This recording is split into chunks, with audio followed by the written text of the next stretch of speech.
bandera. Y el sargento le dijo, no, más bien animemos al batallón para que estemos justo atrás de la bandera. Lo que necesitamos hacer es tomar este versículo de Juan y no amoldarlo a nuestra experiencia, sino nuestra experiencia amoldarla a este versículo. ¿No le parece?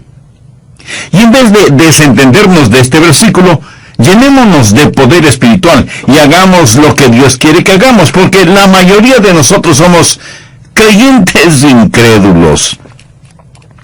Lo que Jesús nos pide que hagamos superficialmente parece imposible. Por eso el mensaje de hoy lleva como título ¿Cómo hacerlo imposible? Lo imposible se vuelve posible cuando el Espíritu Santo mora en nosotros. Y quiero que veamos que de seguro podemos y debemos no solamente igualar, sino aún exceder las obras de Jesucristo si es que entendemos el ministerio del querido Espíritu Santo de Dios. Veamos los versos del 16 al 18 de Juan capítulo 12. Jesús dice, yo rogaré al Padre y os dará otro consolador. Note que en la Biblia la palabra consolador está con mayúscula, porque se refiere a otra persona, para que esté con vosotros para siempre, el Espíritu de verdad, al cual el mundo no puede recibir, porque no le ve ni le conoce. Pero vosotros le conocéis, porque mora con vosotros y estará en vosotros. No os dejaré huérfanos, vendré a vosotros. Cuando Jesús dijo vendré a vosotros, no está hablando de lo que nosotros llamamos la segunda venida de Jesucristo. Él está hablando de la venida del Espíritu Santo a nuestras vidas. El Espíritu Santo iba a venir y Jesús dijo, soy yo el que estoy viniendo. Porque Cristo y el Espíritu Santo no pueden ser separados. La mejor definición que sé del Espíritu Santo, o una buena definición, es Cristo en el cristiano. Él debe morar en el creyente. Note lo que dice el versículo, os daré otro consolador para que esté con vosotros para siempre, porque mora en vosotros y estará en vosotros. La palabra morar es una palabra interesante. Significa tomar residencia permanente. Ron Dunn, que ya está en el cielo, fue uno de mis queridos amigos y uno de los mejores predicadores que he conocido. Él solía decir algo que yo frecuentemente lo cito. Él decía, nuestro corazón no es un hotel con la hora de salida a las 12 del día, el día domingo. Cuando el Espíritu Santo viene, no solo viene a vivir con nosotros, sino también a morar en nosotros. Jesús también dijo, no os dejaré huérfanos, vendré a vosotros. En otras palabras, dice que no vamos a ser como huérfanos, o sea, como niños cuyos padres se han muerto. Usted no va a ser como un niño de la calle, y la promesa de Jesús es que Él vendrá para morar con nosotros permanentemente. Ahora, cuando Jesús dijo, el que cree en mí, las obras que yo hago, Él las hará también, y aún mayores hará, esa promesa es posible solo con la venida del Espíritu Santo de Dios. Hoy vamos a aprender 4 cosas sobre por qué vino el Espíritu Santo y por qué nosotros debemos no solo igualar, sino exceder los trabajos del Señor Jesucristo. Bien, ¿por qué vino el Espíritu Santo? Primero, para producir las obras de Jesús. Es el Espíritu Santo de Dios que produce las obras de Jesús. Vean lo que dice Juan 14:16. Y yo rogaré al Padre y os dará otro consolador para que esté con vosotros para siempre. El énfasis está en la frase otro consolador. En el idioma griego hay 2 palabras para otro. La una palabra significa otro de una clase diferente, y la otra palabra significa otro de la misma clase. Hagamos un breve paréntesis aquí y hablemos de transportación. Supongamos que usted tiene un caballo y un buen día dice, voy a conseguir otra forma de transporte. Me voy a comprar una bicicleta. Así que usted utiliza la palabra otra para referirse a otra forma de transporte. Pero la palabra que Jesús utilizó en este pasaje hace referencia a otro de la misma clase. Cuando usted dice, me voy a comprar otra bicicleta, tal vez la adquiera más grande o más fuerte o con más innovaciones técnicas, pero será otra bicicleta, otra de la misma clase. Cuando Jesús dijo otro consolador, no dijo que sería un consolador de una clase diferente. En realidad Él dijo, ustedes van a recibir a alguien exactamente como yo. Por eso es que el verso 18 dice, no os dejaré huérfanos, vendré a vosotros. Así que cuando el Espíritu Santo viene, ¿quién viene? ¿Jesús o el Espíritu Santo? Pues ambos, no hay distinción. El Espíritu Santo es Cristo en el cristiano. ¿Por qué Jesús dijo, las obras que yo hago, ustedes también las harán? Porque Jesús, de acuerdo a su promesa, siempre las estará haciendo. Y como Él mora en nosotros permanentemente, por medio del Espíritu Santo de Dios, nosotros también las haremos. Cuando era joven, leí un librito titulado ¿Qué haría Jesús? A lo mejor usted también lo ha leído. Y los que no lo han leído preguntarán, ¿de qué trata ese librito? Bien, se trata de que un día un grupo de personas se pusieron a pensar, ¿qué haría Jesús frente a determinadas situaciones cotidianas? Me gusta la intención de la pregunta, y en un sentido, todos deberíamos hacernos la misma pregunta, pero real y filosóficamente, si lo piensa bien, hay algunos problemas con esa pregunta. En primer lugar, implica que nosotros sabemos lo que haría Jesús, y Él nos puede sorprender. Jesús siempre sorprendía a la gente. No piense que usted puede saber y determinar lo que haría Jesús. En segundo lugar, presupone que si sabemos lo que Jesús haría, nosotros también podríamos hacerlo. Y quiero decir, todo lo que tenemos que hacer es conocer lo que Él haría al enfrentar ciertas situaciones y nosotros proceder de la misma manera. Ahora escúcheme con atención. Nadie puede ser en Jesús, sino Jesús. Y si nosotros pudiéramos determinar lo que Jesús haría, probablemente haríamos lo bueno siempre. ¿No le parece? Pero lo que nosotros hiciéramos no sería más que una pequeña y barata imitación de hojalata y estaríamos tropezándonos cada paso, tratando de hacer lo que Jesús haría. Algunos hacen la pregunta, ¿qué haría Jesús si estuviera aquí? Parece que esas personas olvidan que Jesús está aquí. Él no está allá lejos, en algún lugar del cielo, mirándonos a través de las nubes y diciendo, hagan lo que puedan. No. Su promesa sigue siendo válida. Vendré a vosotros, moraré en vosotros. Por lo tanto, la vida cristiana no es vivida por usted, es vivida por Cristo en usted. Hay una sola persona que ha vivido totalmente la vida cristiana, y su nombre es Jesús.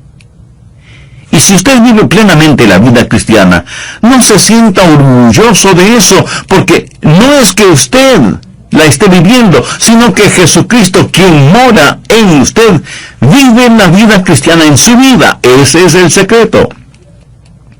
Él está aquí para hacer el trabajo que necesita ser hecho.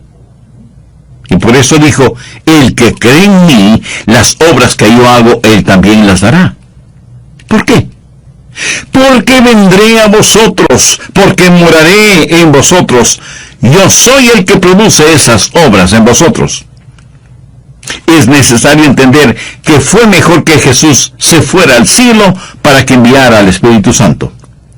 Muchos de nosotros pensamos que hubiera sido maravilloso si hubiéramos vivido en siglos pasados, cuando Jesús estuvo aquí en la tierra, caminando y ministrando en las playas de Galilea. Pero permítame decirle, mi amigo, que nosotros tenemos ventajas sobre Pedro, Pablo, Mateo, Santiago, Bartolomé y todos los demás. Tal vez intelectualmente no lo creemos así, pero es la verdad, y se lo voy a probar. Por favor, busque Juan 16:7. Jesús dice: pero yo os digo la verdad, os conviene que yo me vaya, porque si no me fuere, el Consolador no vendrá a vosotros, mas si me fuere, os lo enviaré. Aquí la palabra conviene significa es mejor, o es necesario. Por lo tanto, Jesús les dijo: si me quedo aquí, ustedes no podrán tener la bendición de mi Padre, que es el Espíritu Santo. Para ustedes es mejor y necesario que me vaya. No solo que Jesús está con nosotros, sino que Jesús mora en nosotros para siempre, y eso desde cualquier punto de vista es muchísimo mejor. Seguramente todos ustedes saben, o por lo menos han escuchado, la historia de Marta, María y Lázaro, amigos muy cercanos de Jesucristo. Lázaro enfermó gravemente. Sus hermanas le enviaron un mensaje a Jesús, pidiéndole que venga a ayudar a Lázaro. Jesús no va de inmediato, sino después de unos días. Y cuando por fin llega a la casa de sus amigos, Marta como que le reprocha diciendo: Maestro, si hubieras venido a tiempo, nuestro hermano no hubiera muerto. Prácticamente lo mismo le dijo María. ¿Por qué no estuvo Jesús ahí? Pues porque se encontraba en otro lugar. Elemental, ¿no le parece? En tiempos del Señor Jesús, si Él estaba en un lugar con Pedro, no podía estar en otro lugar con Juan, porque mientras estuvo en la carne, Él solo podía estar en un solo lugar a la vez. Pero porque Él se fue al cielo y envió al Espíritu Santo, Jesús está con usted, donde quiera que vaya. Y está conmigo, donde quiera que voy. Y ninguno de nosotros nunca tendrá que decir: oh Señor, si tú hubieras estado aquí. Porque Él siempre está con nosotros. Él está vivo y mora en usted, mora en mí. Cristo vive en el cristiano. Jesucristo es la parte invisible del cristiano visible y está en nosotros, y nosotros somos la parte visible del Cristo invisible. Stuart Briscoe es un amigo mío, genuino hombre de Dios y gran predicador. Y él frecuentemente relata lo siguiente. Dice: cuando me salvé, iba a vivir la vida cristiana cantando y silbando, y me dije a mí mismo: esto va a ser fácil. Pero después de poco tiempo, comencé a tropezar espiritualmente, y me dije: esto es más difícil de lo que pensaba. La vida cristiana es dura. Pasó un tiempo y tuve que decir: la vida cristiana no solo es difícil y dura, es imposible. Pero entonces descubrió la llenura y el poder del Espíritu Santo, y ya no dice que la vida cristiana es fácil, dura o imposible. Ahora dice que la vida cristiana es maravillosa. ¿Por qué viene el Espíritu Santo de Dios?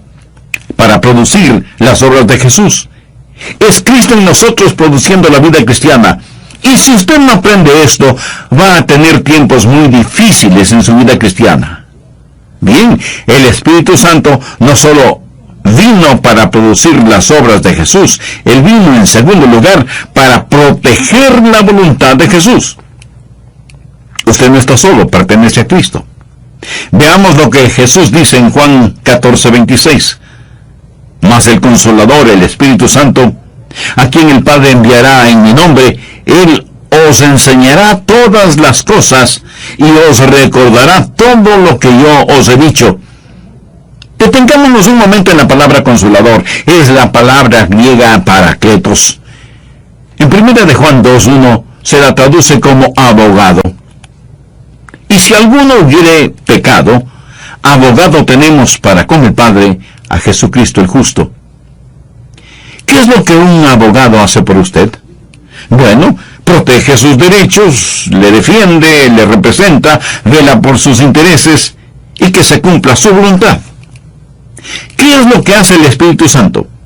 No solo que produce las obras de Cristo en usted, sino que también protege la voluntad de Cristo. El Espíritu Santo representa al Señor Jesucristo en usted o en mí.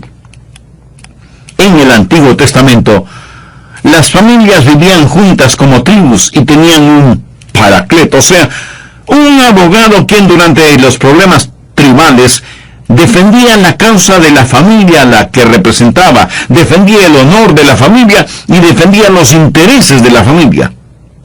Y eso es lo que el Espíritu Santo de Dios ha venido a hacer en usted y en mí, defender la causa de Jesús, proteger el nombre de Jesús, desarrollar los intereses de Jesús en su corazón. Jesús es mi abogado, tanto como lo es el Espíritu Santo. Así que estamos relacionados con dos abogados. El Espíritu Santo de Dios es el abogado que vive en mí para proteger los derechos, los privilegios y la voluntad del Señor Jesucristo en mí. Jesús es mi abogado para proteger mis derechos delante del trono. Y si alguno hubiere pecado, abogado tenemos para con el Padre, a Jesucristo el justo. Satanás es el acusador que se acerca a Dios y le dice: ¿no ves lo que hizo Adrián? Volvió a fracasar. Dios, debes condenarle. Entonces Jesús pasa al frente y dice: Padre, es cierto que Adrián fracasó, pero él es mío.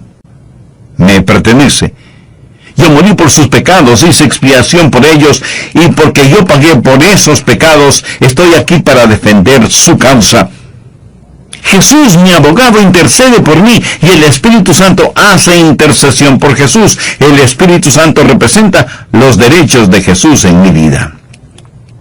¿Cómo lo hace? Por medio de la convicción. ¿Alguna vez ha hecho algo que no debía hacer, y el Espíritu Santo da la voz de alarma en su vida? ¿Ha sentido como que alguien le habla y le dice: te equivocaste? No debiste actuar de esa manera. No debes vivir de esa forma. Arrepiéntete y confiesa ese pecado. Por lo general llamamos a esto la voz de la conciencia. ¿Cuál es ese poder que nos convence o redarguye de nuestro pecado? Bueno, yo no sé acerca de usted, pero es una realidad para mí. Cuando recibo la advertencia: Adrián, te está saliendo de los límites, ¿qué es lo que está haciendo el Espíritu Santo? Está protegiendo la voluntad de Jesús. Él es el abogado que representa a Jesús en el creyente. Es la obra del Espíritu Santo el poner inquietudes espirituales en su corazón al escuchar un mensaje como el presente. En el programa anterior estudiamos 2 de las 4 cosas que debemos aprender sobre el porqué de la venida del Espíritu Santo y por qué nosotros debemos no solo igualar, sino aún exceder los trabajos del Señor Jesucristo. ¿Por qué vino el Espíritu Santo? Primero, para producir las obras de Jesús. Es el Espíritu Santo de Dios que produce las obras de Jesús. Vean lo que dice Juan 14:16. Y yo rogaré al Padre y os dará otro Consolador, para que esté con vosotros para siempre. El énfasis está en la palabra otro Consolador.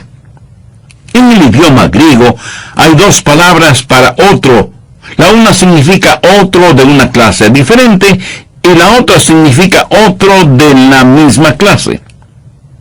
En segundo lugar, para proteger la voluntad de Jesús. Usted no está solo, pertenece a Cristo.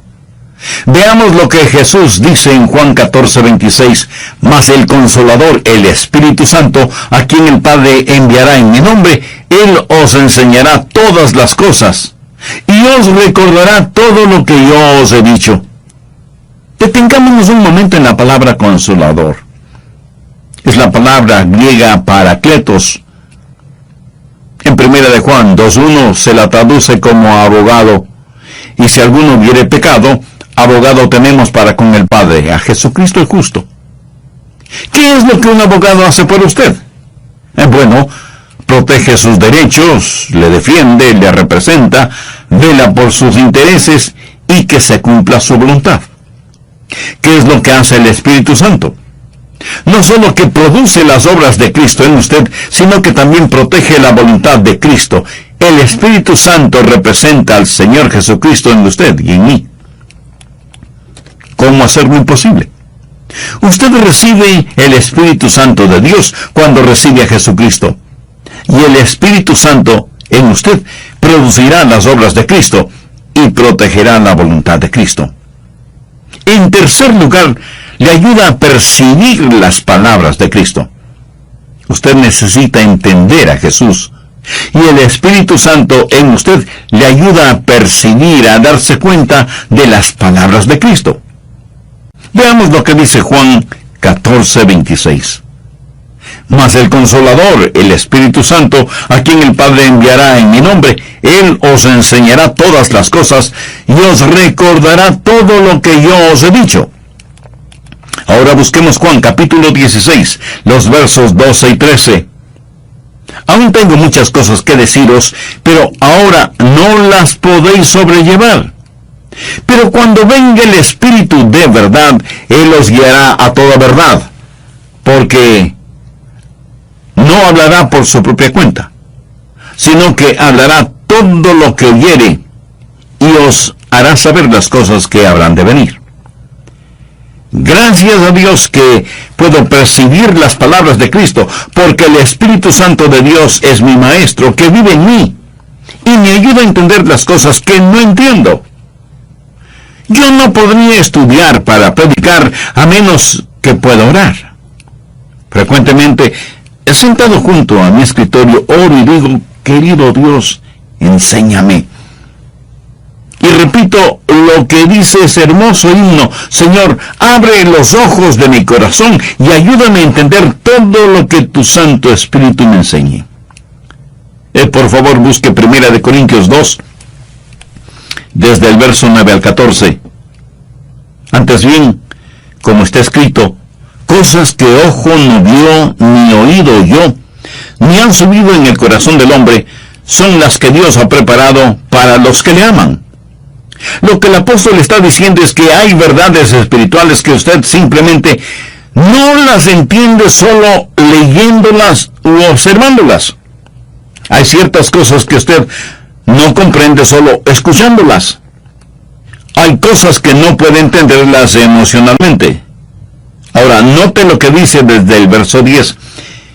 Pero Dios nos las reveló a nosotros por el Espíritu, porque el Espíritu todo lo escudriña, aún lo profundo de Dios.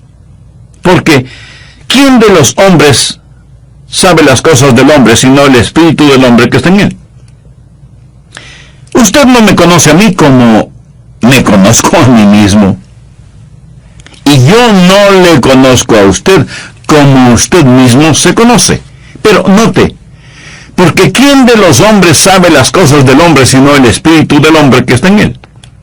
Así tampoco nadie conoció las cosas de Dios, sino el Espíritu de Dios. Solo Dios conoce a Dios. Y nosotros no hemos recibido el Espíritu del mundo, sino el Espíritu que proviene de Dios, para que sepamos lo que Dios nos ha concedido. Supongamos que yo pudiera poner mi espíritu dentro de usted. Entonces usted me entendería a la perfección, ¿verdad? Lo que Dios ha hecho es tomar su Santo Espíritu y ponerlo dentro de nosotros, y por eso podemos conocer a Dios. Y nosotros no hemos recibido el Espíritu del mundo, sino el Espíritu que proviene de Dios, para que sepamos lo que Dios nos ha concedido, lo cual también hablamos, no con palabras enseñadas por sabiduría humana, sino con las que enseña el Espíritu, acomodando lo espiritual a lo espiritual. Pero el hombre natural no percibe las cosas que son del Espíritu de Dios, porque para él son locura, y no las puede entender, porque se han de discernir espiritualmente. Es muy difícil que el hombre natural pueda entender las cosas del Espíritu de Dios, a menos que sea guiado por el Espíritu Santo de Dios. Creo que sería más fácil que un perro aprendiera ópera. Así, el trabajo del Espíritu Santo es producir las obras de Cristo, proteger la voluntad de Cristo y percibir las palabras de Cristo. Entonces sabemos que la única manera de conocer y verdaderamente entender todas estas cosas es teniendo el Espíritu Santo de Dios en nosotros. Esto es importantísimo. Esa es la razón por la cual Jesús se vuelve íntimo y precioso para nosotros. Sabemos cosas que el mundo no puede saberlas porque tenemos en nosotros la presencia del querido Espíritu Santo de Dios. Así que podemos hacer lo imposible por medio del Espíritu Santo, quien produce las obras, protege la voluntad y nos capacita para percibir las palabras de Cristo. Pero en cuarto lugar, promociona la adoración a Jesús. En Juan 16:14 leemos, Él me glorificará, porque tomará de lo mío y os lo hará saber. ¿Qué es lo que el Espíritu Santo de Dios hace en mí? Glorifica al Señor Jesucristo. ¿Cuál es la marca de una persona llena del Espíritu? Que hable en lenguas, realice milagros o pueda revelar misterios divinos. Con respecto a las opiniones diferentes a las mías en este asunto, debo decir que la genuina marca de una persona llena del Espíritu Santo de Dios es que siempre glorifica a Jesucristo. El ministerio del Espíritu Santo es glorificar a Cristo. Ahora, permítame darle una palabra de advertencia. Cuídese de cualquier movimiento religioso que tiene al Espíritu Santo como la figura principal. Y con esto no estoy denigrando el ministerio del Espíritu Santo, porque, como ya lo he dicho, Él es Cristo en el creyente. Pero algunos ministerios, de alguna manera, parecen que han cambiado el énfasis. Es como si dijeran, ahora que ya tienen a Jesús, es necesario que vayan al Espíritu Santo. A veces la gente me pregunta, Pastor Rogers, ¿ha recibido usted la segunda bendición? Y yo pienso, ¿qué quieren decir ellos con esto de la segunda bendición? ¿Es que las bendiciones de Dios vienen enumeradas? Creo que por lo general ellos quieren decir si yo hablo en lenguas, si realizo sanaciones, si profetizo y cosas por el estilo. Pero respondo, oh sí, la he recibido.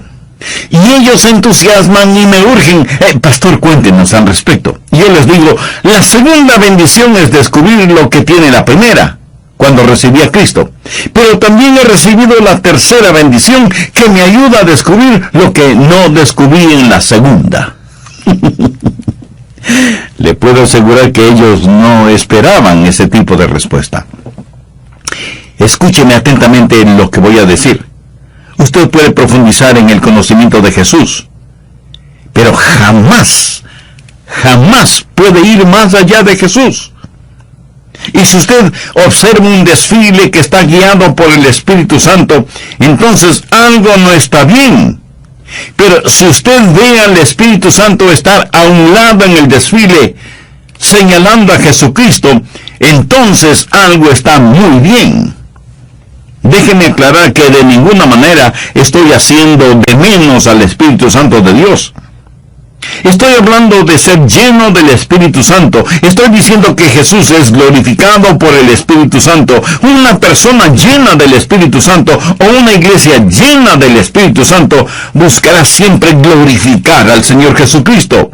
De eso se trata todo. Usted nunca puede ir más allá de Jesús. Y el Espíritu Santo vino para promocionar la adoración a Jesús. De paso, le diré que esto es clave para ser y permanecer lleno del Espíritu Santo. Algunas veces los creyentes oran diciendo, querido Dios, lléname con tu Santo Espíritu. Y si Dios les preguntara, ¿por qué quieres ser lleno de mi Santo Espíritu? Entre las varias respuestas, algunos podrían decir, ¿por qué quiero ser un gran predicador de tu palabra? La palabra, o se vuelva un dedicado erudito bíblico, o un incansable ganador de almas, y viva una vida totalmente santificada. Pero verá, Todas estas cosas son subproductos de lo principal. ¿Qué es lo principal? La gloria del Señor Jesucristo. Para eso vino el Espíritu Santo. Sería bueno que usted subraye en su Biblia Juan 16:13. Pero cuando venga el Espíritu de verdad, Él os guiará a toda verdad, porque no hablará por su propia cuenta, sino que hablará todo lo que oyere y os hará saber las cosas que habrán de venir. El Espíritu Santo vino para enseñarnos todas las cosas relativas a Jesús, para enseñarnos a glorificar a Jesús, mas no para que glorifiquemos al Espíritu Santo. Así es como nuestro Señor quiere que nosotros hagamos las obras que Él hizo, e incluso las superemos.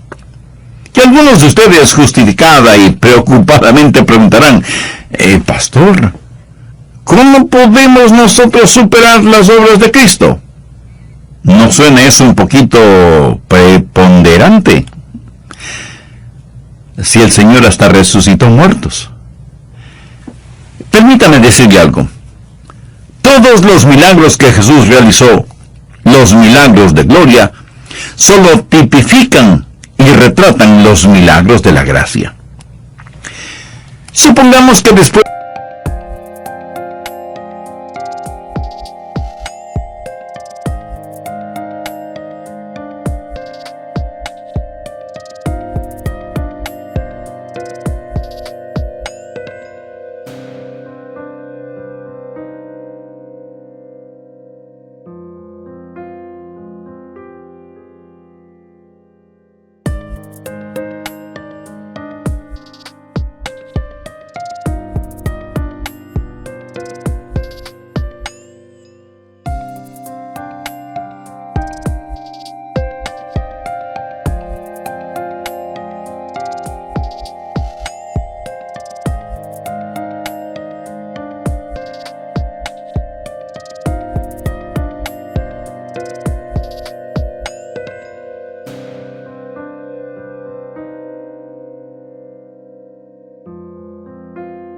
de mi mensaje en la iglesia y durante la oración, una persona parapléjica en una silla de ruedas es traída para que oremos por ella. Yo pongo mis manos sobre esa persona y todos vemos cómo esos brazos y piernas comienzan a pulsar con vida. Y esa persona salta de su silla de ruedas y comienza a glorificar. Es Dios que de tal manera está controlando esa vida que es difícil de explicar. Eso sería un auténtico milagro y nadie puede negarlo. Le puedo asegurar que la próxima vez que tuviéramos una reunión, habría tanta gente en la iglesia que no se podría encontrar ni un centímetro cuadrado vacío. Todos prácticamente buscando sanidad física. Ahora, si la sanidad física es tan tremendamente importante para muchas personas, yo quiero hacer una pregunta. ¿Jesucristo tuvo el poder para sanar? Y usted responderá, por supuesto que sí. Otra pregunta. ¿Sanó Él a todos? No. Incluso muchas veces, después de sanar a alguien, Jesús le pedía que no lo contara a nadie. Junto al estanque de Betesda había muchos enfermos. Jesús sanó solo a un hombre. No sanó a todos los enfermos que estaban en ese lugar. Pero en estos días tenemos un mundo lleno de traficantes de milagros que quieren que todos los enfermos físicos sean sanados y ponen tremendo énfasis en la salud física. Déjeme compartir con usted lo que sucedió en una iglesia un miércoles por la noche. Una preciosa jovencita, como de 12 años de edad, en una silla de ruedas fue traída al frente, no para pedir que Dios la sanara.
ella me dijo: pastor, quiero entregar mi corazón a Jesús.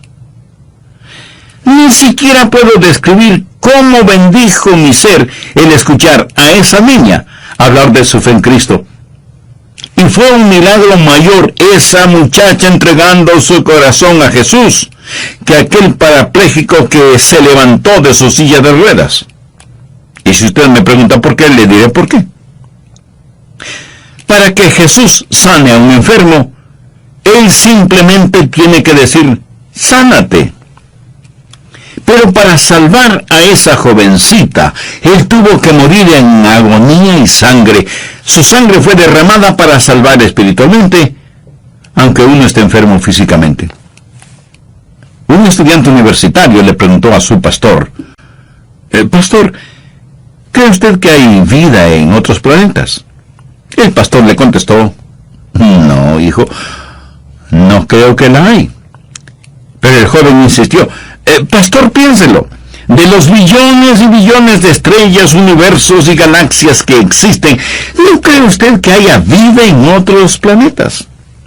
No.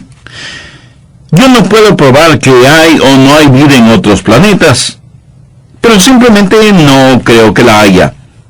Y el estudiante, creyendo que había acorralado teológica y racionalmente a su pastor, le dijo: entonces, pastor, ¿podría decirme por qué Dios se dio el trabajo de crearlo todo? Y el pastor le contestó: hijo, ¿cuál trabajo? ¿Cuál trabajo? Él solo habló y todo existió. Me encanta esa respuesta. Lo vacío se llenó. Y como lo dijo el salmista, los cielos cuentan la gloria de Dios y el firmamento anuncia la obra de sus manos. Escúcheme, la única vez que Dios enfrentó un problema fue cuando Jesús murió en la cruz entre agonía y sangre. Murió para salvar a los pecadores. Y eso, mi amigo, es el mayor de los milagros. El salvar un alma